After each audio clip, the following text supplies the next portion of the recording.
Hi, in this video I'll show you how to download and install Tinder dating app, chat and meet with people.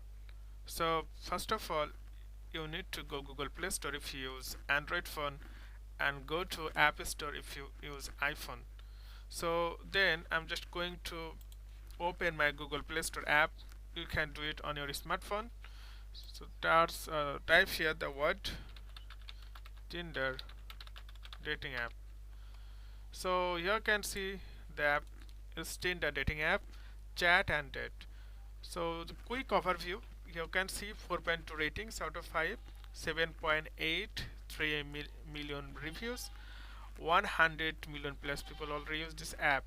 So if you want to learn more about this app, then you can see match, chat, date. It starts with this swipe. It starts with the swipe with 970 billion matches to date. So simply click on the install button.